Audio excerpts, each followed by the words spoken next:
Welcome back to the Ancestral Findings Podcast.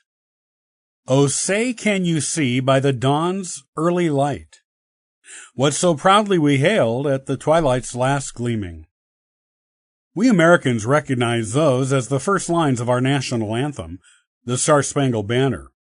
But to the author of those words, Francis Scott Key, the question was real.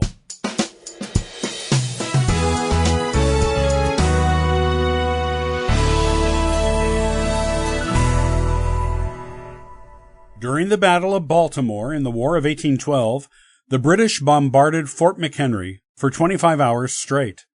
When it was over, Key wondered if the flag, known as the Star-Spangled Banner, still flew over the fort. The adventure for Key began on August 24, 1814, when the British took prisoner Dr. William Beans.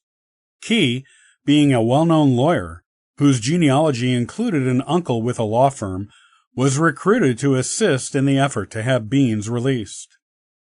On September 5th, Key set out on an American flag of truce vessel with Colonel John Skinner to meet the British flagship.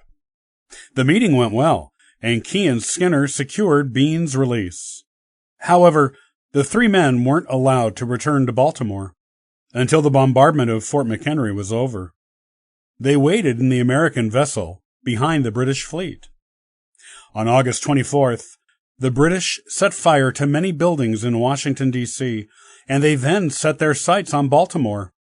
On September 12th, the British fleet approached Baltimore at North Point, where 4,500 troops came ashore and began the 11-mile march through Maryland to the city.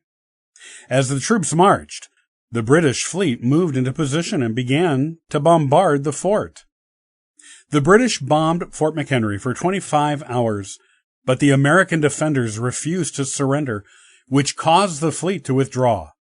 The British troops encountered resistance on their march, and when they reached Baltimore, they saw the city's battlements, 15,000 American soldiers, and heard that the fleet had failed to take the fort.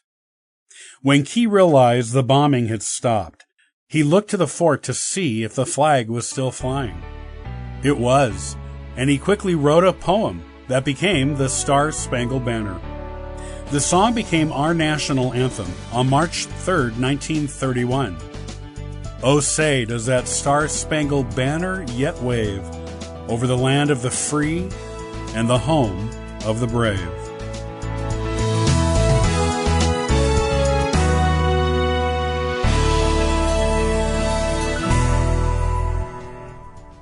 Hey, thanks for listening and subscribing to the Ancestral Findings Podcast. Check out ancestralfindings.com for additional free genealogy resources and weekly giveaways. Happy searching!